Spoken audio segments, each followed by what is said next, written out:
Israel faces a vote in the UN Security Council tonight on calls for a ceasefire, while some key allies are increasing the pressure and demanding fewer civilian casualties in Gaza. Our next guest is Avi Hyman, spokesperson for the Israeli government. We've spoken before. Avi, thanks for joining us again. Quite simply, to start, on the UN Security Council ceasefire vote, what is your hope for what happens? Hi, Rosanna. Thank you so much for having me on again. Well, we hope that that countries will vote with their conscience. We hope that countries will understand that calling for a ceasefire at this point is actually calling for the continuation of the Hamas rule in Gaza, something that Israel can't accept and something that the free world can't accept, because that would mean more October 7th. That would mean more Hamas operatives, terrorists plowing through our borders, beheading children, raping, mutilating bodies. They've said they'll do it again, and we can't allow them to do it. That's why the war from the beginning has two aims: to destroy Hamas and to bring home every last hostage. And that's what we'll continue to do. This war will end when Hamas ends. Now, sorry to be blunt on this, but to bring home every last hostage, but 3 were shot by Israeli forces over the weekend. How do you explain that? That was a gut-wrenching incident that happened in Gaza. We know that our soldiers are under immense pressure, with all kinds of psychological warfare at every, in every alley, in every building. We're hearing reports of Hamas playing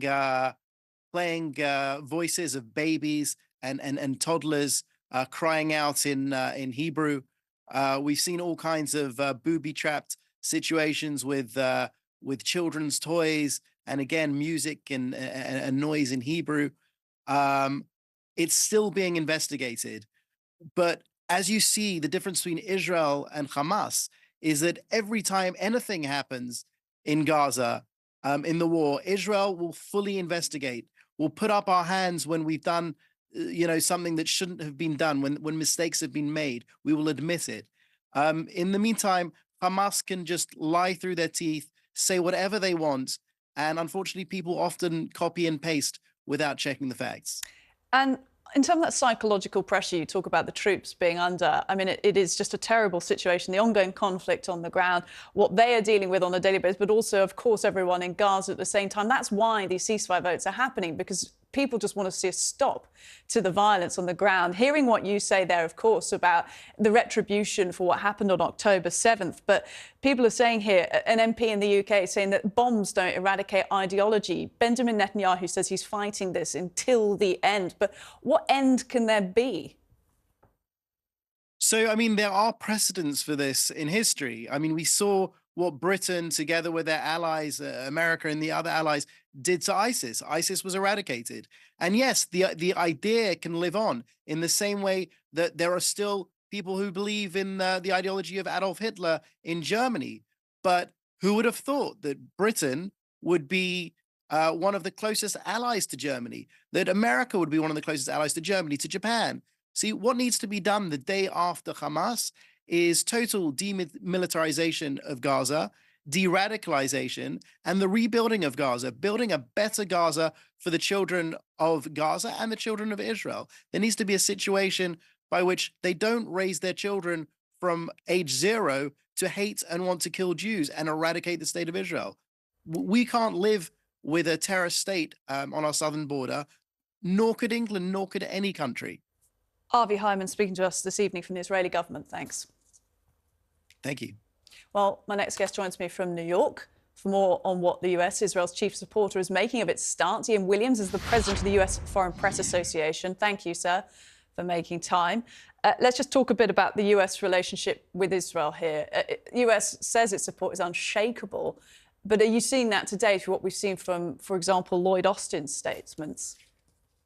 It's getting very shaky because they're asking Netanyahu to do very reasonable things, and he just refuses. And it's very visible to the voters, which is very important this year, that he is basically getting snubbed by Netanyahu.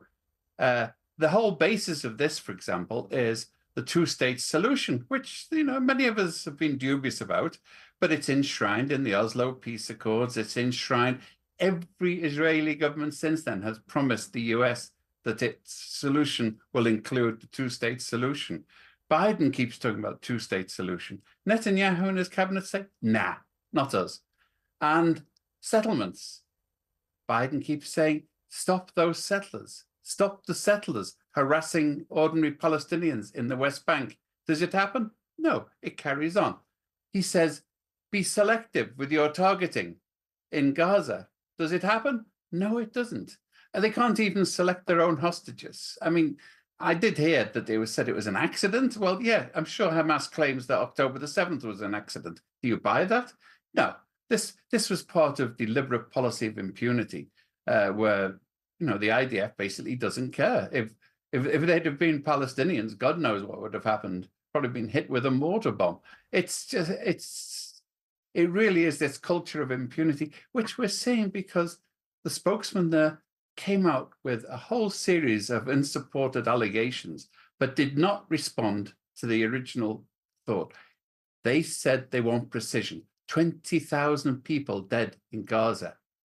Despite pleas from Biden, who pays for it, and the rest of the world. So Israel is on its own. If it survives tonight's resolution, it'll be by virtue of a US veto, which devalues the veto. I mean, I don't want to bring in too much extraneous stuff, but many people were surprised that there was, let's say, inadequate support for Ukraine in the United Nations. That was partly because people said, hang on, if one annexation is wrong, how come the other one's okay and you're going to cover it with a veto? And people do look at these. It's in connection. There are UN resolutions.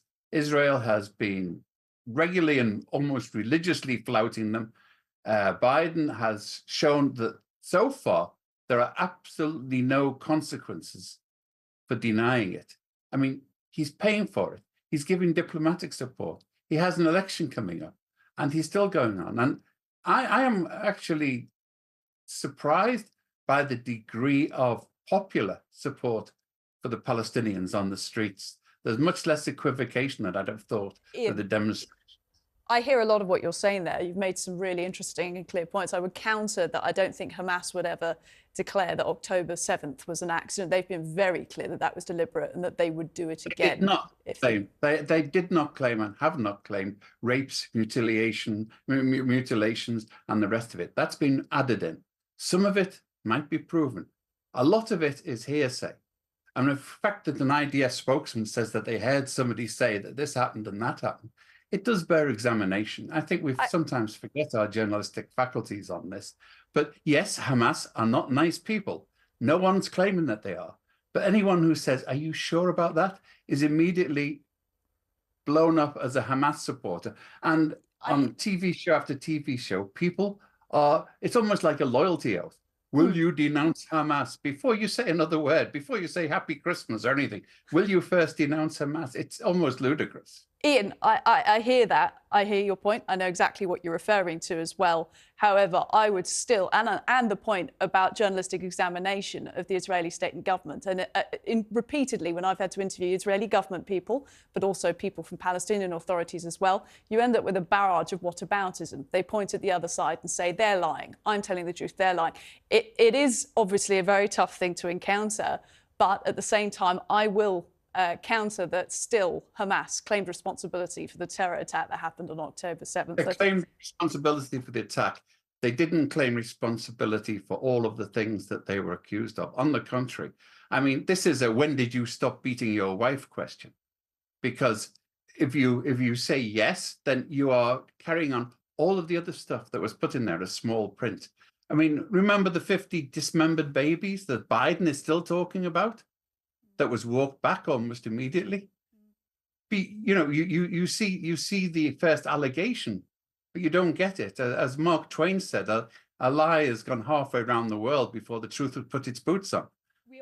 We deal with that all of the time in the electronic media now, as you know full well. Absolutely, I do. And you know, of course, we do have thorough video footage that has been provided that was from Hamas terrorists on that day that show exactly the atrocity that carried out. It was shown to 100 international journalists who've relayed the atrocities. Look, Ian, I could keep talking to you about this and perhaps we'll invite you on again to discuss because it is interesting, but unfortunately we have just run out of time. So thank you very much for joining us, Ian Williams. Sorry, good to talk to you.